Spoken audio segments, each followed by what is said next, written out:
안녕하세요. 저는 이번에 시아버님 이야기를 좀 하고 싶어서 왔습니다. 저희 아버님은 워낙에 존재감이 뚜렷하셔서 국내에서도 유명하세요. 게다가 저는 시부모님과 함께 살고 있어요.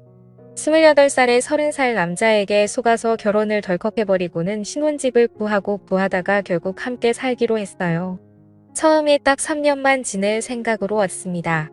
그러다가 결혼 후 3년째 되던 해에 시아버님의 오는 모습을 보고서는 조금 더 지내게 되었고요. 사정이 있었어요. 일단 저는 아이가 둘 있습니다. 첫째는 사내아이고 이제 초등학교 3학년이 되었어요. 제 말은 죽어라 듣지 않습니다. 거의 풀어놓고 키우고 있고요. 둘째 아이는 딸아이예요. 이제 6살 되었고 정말 큰 애처럼 키우지 않으려고 교육 방법도 바꿔봤지만 결론은 유전자 문제 같았어요. 마음 비우고 삽니다. 자기 엄마 말은 죽어라 듣지 않는데 신기하게도 할아버지 말이면 잘 듣습니다. 특히 첫 아이는 지금까지도 자기 할아버지만 찾거든요. 저희 시아버님은 예전에 조선소에서 용접하는 일을 하셨다고 해요. 그래서 뉴스에 배만 나오면 항상 예전 이야기들을 자주 하십니다. 그래서 그런지 모든 일에 열정적이시고 마치 불꽃 같은 남자 같으세요. 동네마다 가벼운 옷차림에 이곳저곳 참견하시는 분 계시잖아요. 저희 아버님이 딱 그러십니다. 늘 입는 옷도 비슷하세요.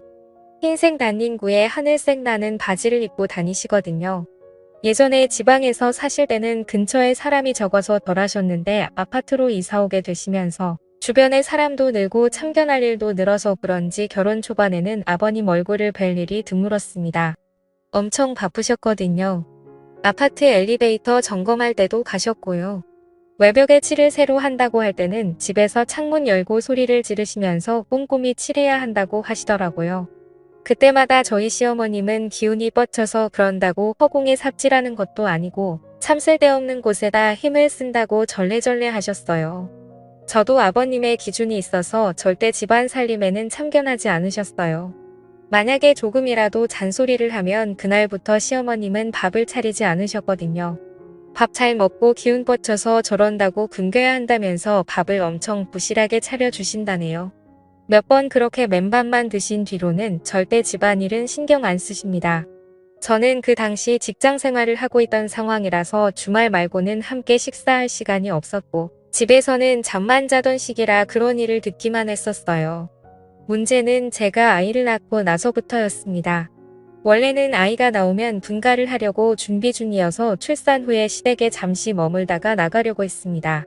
그런데 집값 문제도 있고 아이도 많이 어려워서 조금씩 미루다가 집안이 뒤집히는 일이 생기게 되었어요. 그날 이후로 저는 분가 생각을 완전히 접었습니다. 24개월 되었을 때라 첫 아이다 보니 36개월까지는 무조건 제가 끼고 키우려고 했거든요.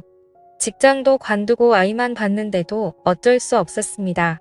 오후 1시부터는 아이가 늘 낮잠을 자던 시간이라 잠깐 마트에 다녀오려고 했거든요. 그런데 집에는 아버님만 계셨던 상황이라 사실 많이 망설였었어요. 저희 아버님이 워낙 열정적이시잖아요.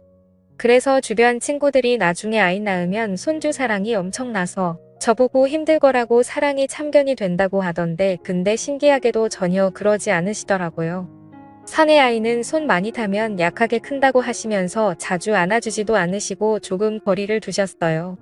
그래도 일단 아이가 깨기 전에 후딱 다녀오자는 생각으로 아버님께 말씀드리고 마트에 갔는데 갑자기 전화가 와서 받아보니 아버님이셨습니다.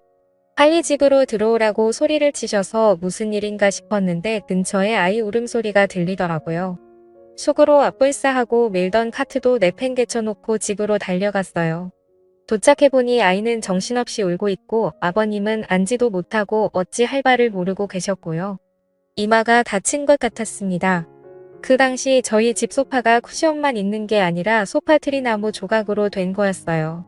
거기에 찍었다고 하더라고요. 이마에 상처가 난 것 같았습니다. 근데 피도 나고 자꾸 붓고 무엇보다도 아이가 계속 심하게 울어서 걱정이 많이 되더라고요. 그래서 아버님과 함께 아이를 데리고 응급실에 갔습니다. 저도 그때 엄청 놀랐습니다. 첫 아이고 저렇게 우는데 어떤 엄마가 가만히 있겠나요? 근데 침착할 수밖에 없었습니다. 그게 저의 아버님 때문이었어요. 넋이 나간 표정으로 앉아 계셨는데 어찌나 놀라셨는지 손가락이 떨리는 게 눈에 보일 정도였습니다.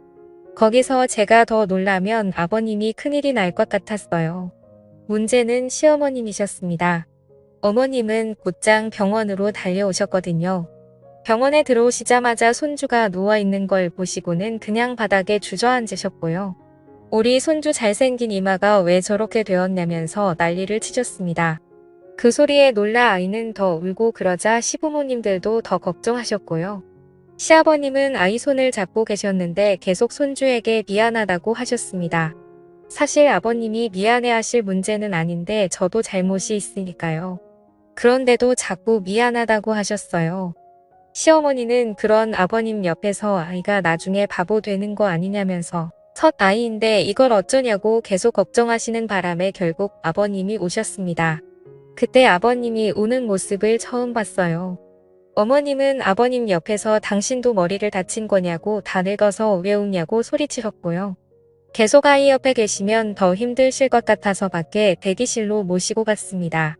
그러자 아버님은 갑자기 기도를 하시면서 차라리 나를 데려가라고 하시며 우리 손주 아무 문제 없게 해달라고 기도를 하셨고요.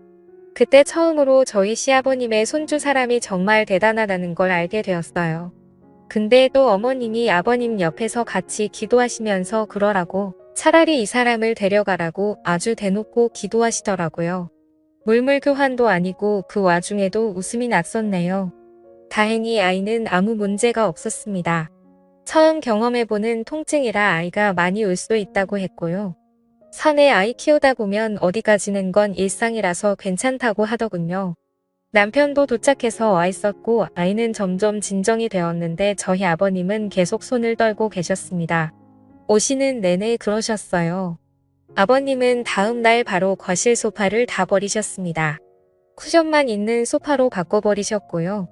집안 구석구석 날카롭거나 모난 곳은 다 스펀지를 붙이셨어요.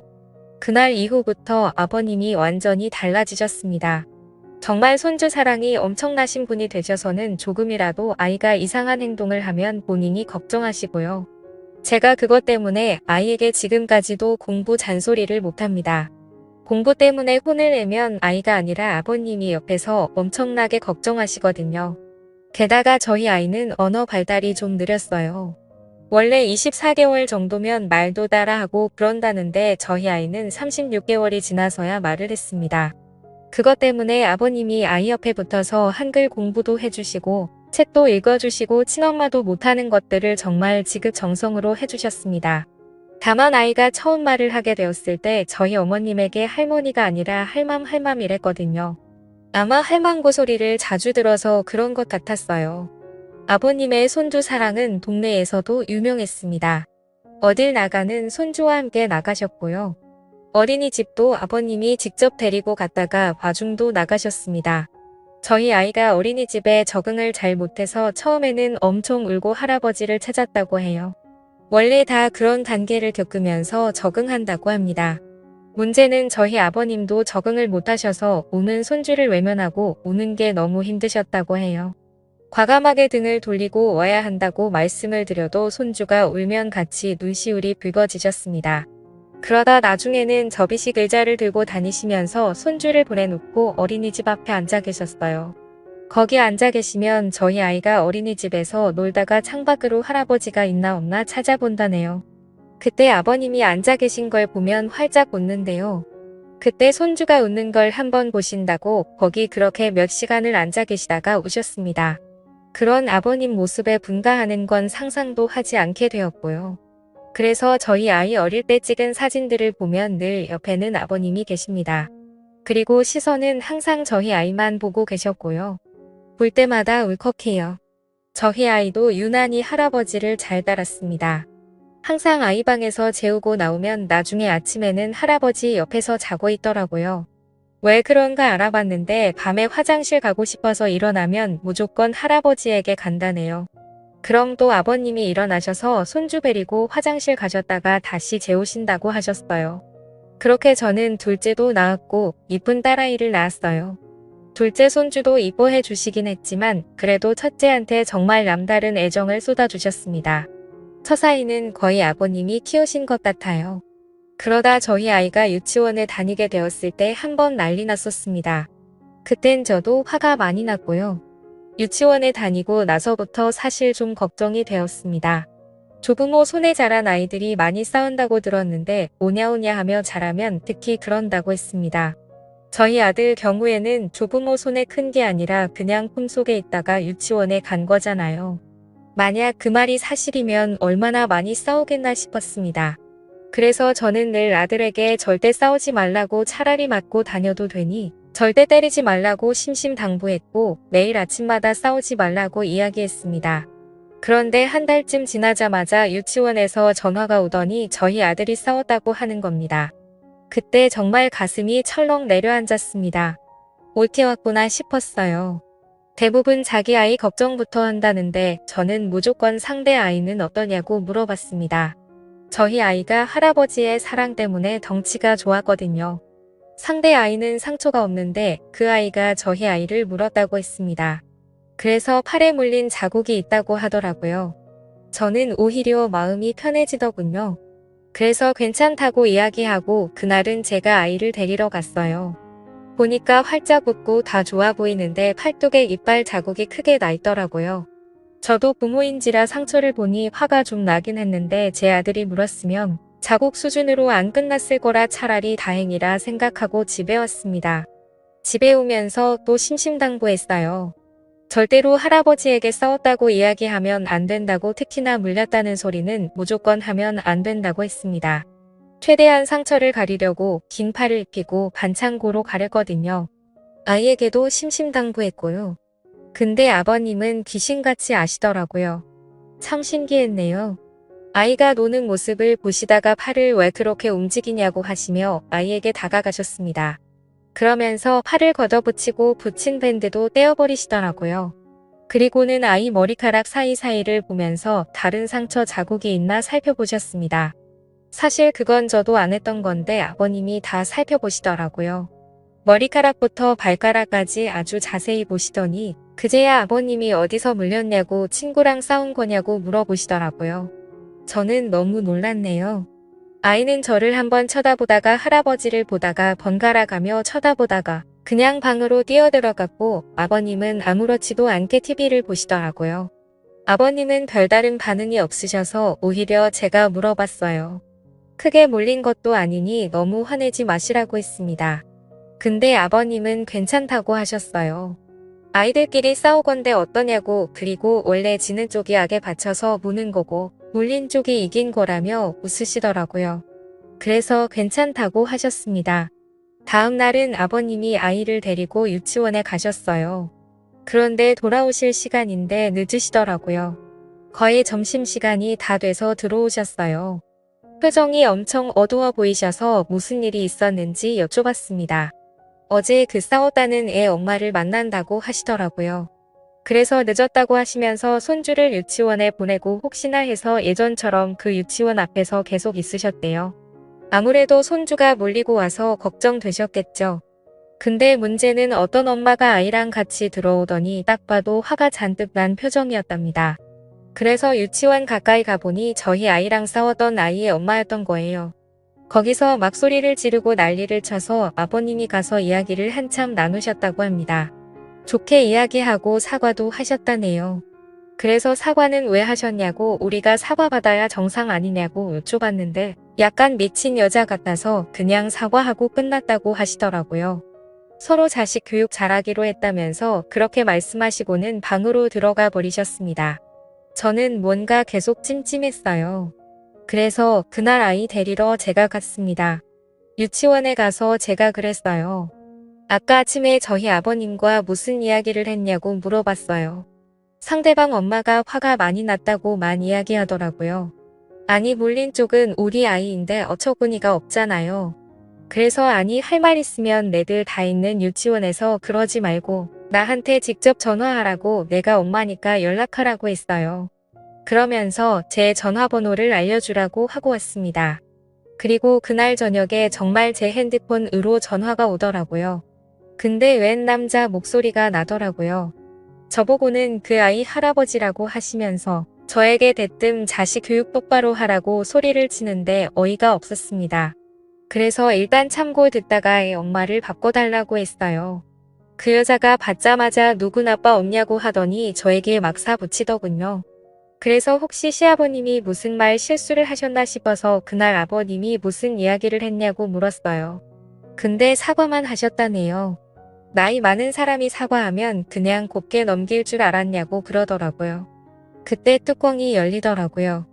물린 건 우리 아이인데 딱 봐도 아버님이 잘 넘기려고 사과하신 건데 그때 내가 있었으면 어림도 없었다고 했습니다. 한번 상처난 곳 사진 찍고 일 키워볼까요? 라고 소리를 질렀습니다.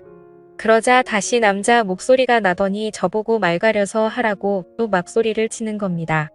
자꾸 저에겐 아이가 어쩌고 하면서 뭐라고 훈계를 하길래 누군 아버지 없습니까? 우리 아버님은 조선소에서 용접하던 상남자인데 바로 바꿔드렸죠. 근데 그때 제가 참았어야 했어요. 일이 걷잡을 수 없게 커졌거든요. 아버님은 전화를 받자마자 거의 전화기를 씹어드실 정도로 소리를 지르셨어요. 그러다가 대뜸 그럽시다. 만나서 이야기하자고 하더니 전화를 끊으시더라고요. 속으로 와 진짜 큰일이 났구나 싶었네요. 그러면서 나가려고 준비하시는데 대부분 밖에 나갈 때 외투를 입잖아요. 근데 저희 아버님은 정반대십니다. 위에 티셔츠를 벗으시더니 난닝구만 입고 나가시더라고요. 참고로 4월이었어요. 가서 확 물어버린다고 하시면서 나가시더라고요. 저도 너무 걱정돼서 무작정 그냥 따라 나갔어요. 유치원 건물 앞에서 만나기로 하신 것 같더라고요. 그쪽도 애 엄마랑 할아버지랑 둘이 나왔더라고요. 만나자마자 그쪽 할아버님이 저에게 자식을 어떻게 키웠냐고 소리를 쳤고 아버님이 그때 폭발하셨고요. 우리 손주가 뭘 어떻게 컸는데 그러냐고 사실 저희 첫째는 아버님 이 거에 키우다시피 하셨잖아요. 엄청 화가 날 만도 하셨죠. 물린 건 우리 손주인데 우리한테 뭐라고 하냐면서 따지자 상대의 엄마가 자기 아이가 겁이 나서 물었다고 제 아들이 덩치가 커서 다른 아이들에게 겁을 준다고 하더라고요. 그날도 제 아들이 싸운 게 아니라 다른 애들 싸움을 말렸다고 해요. 제가 늘 싸우지 말라고 싸움은 안 좋은 거라고 귀에 못이 박이도록 이야기를 해서 본인만 안 싸우면 될 것을 다른 애들이 싸우는 것도 말리려고 했나 보더라고요. 덩치 좋은 애가 나서서 하지 말라고 하니 제 아이 팔을 물어버린 거고요. 그렇게 어르신 두 분이 서로 소리를 지르고 있는데 갑자기 그쪽의 엄마가 저희 아버님에게 왜 했던 말을 계속 하냐고 물린 이야기를 몇 번째 하냐면서 물린 게 중요한 게 아니라 겁을 느꼈다니까요. 하며 할아버지 치매예요 이러는 겁니다. 근데 또 저희 아버님은 그 소리에 갑자기 위축되시는 것 같았고요. 순간 제가 눈이 확 돌아버렸어요. 지금 뭐라 했냐고 정신이 나갔냐, 이 지금 뭐라 했냐고 소리를 질렀어요. 그러자 그쪽의 엄마가 두 사람 다 치매냐고 하며 했던 말 반복하게 하는 재주가 있냐고 하더라고요.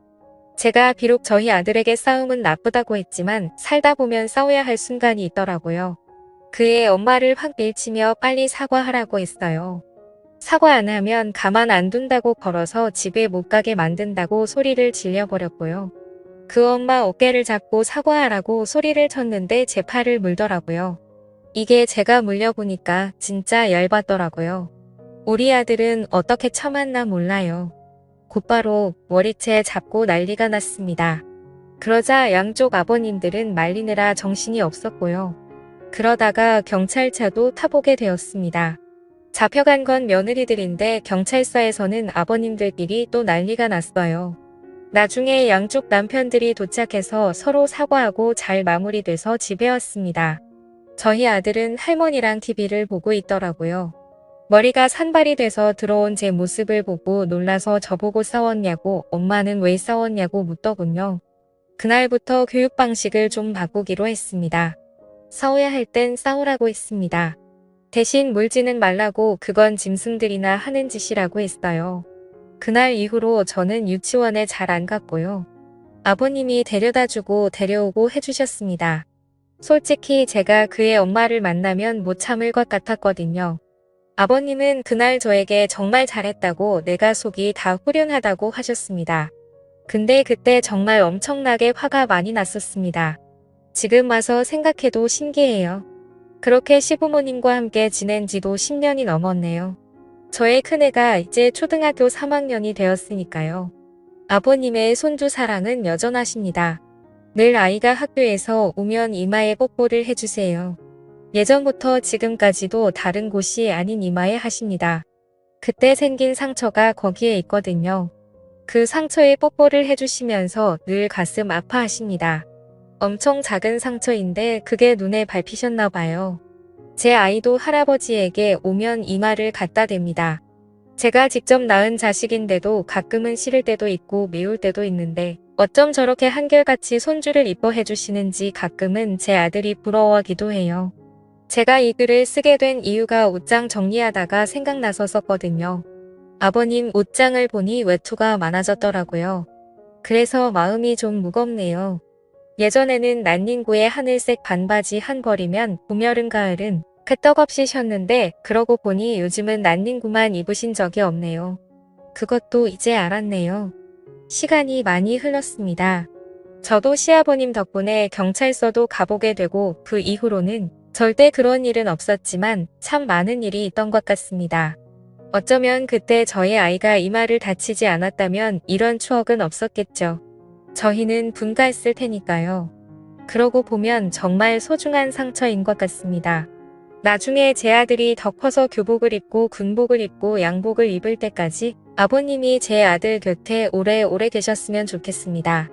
이마에 뽀뽀도 해주시고요. 제가 준비한 이야기는 여기까지입니다. 아버님의 손주 사랑이 너무 크고 넘쳐서 그 사랑이 온 가정에 다 스며든 것 같습니다. 참 따뜻하네요. 사랑이 아무리 따뜻해도 난닝구만 입으시면 안 됩니다. 외투 많으시다니 다행이네요. 오래오래 손주 곁에서 건강하게 더 행복하게 지내셨으면 좋겠습니다. 감사합니다.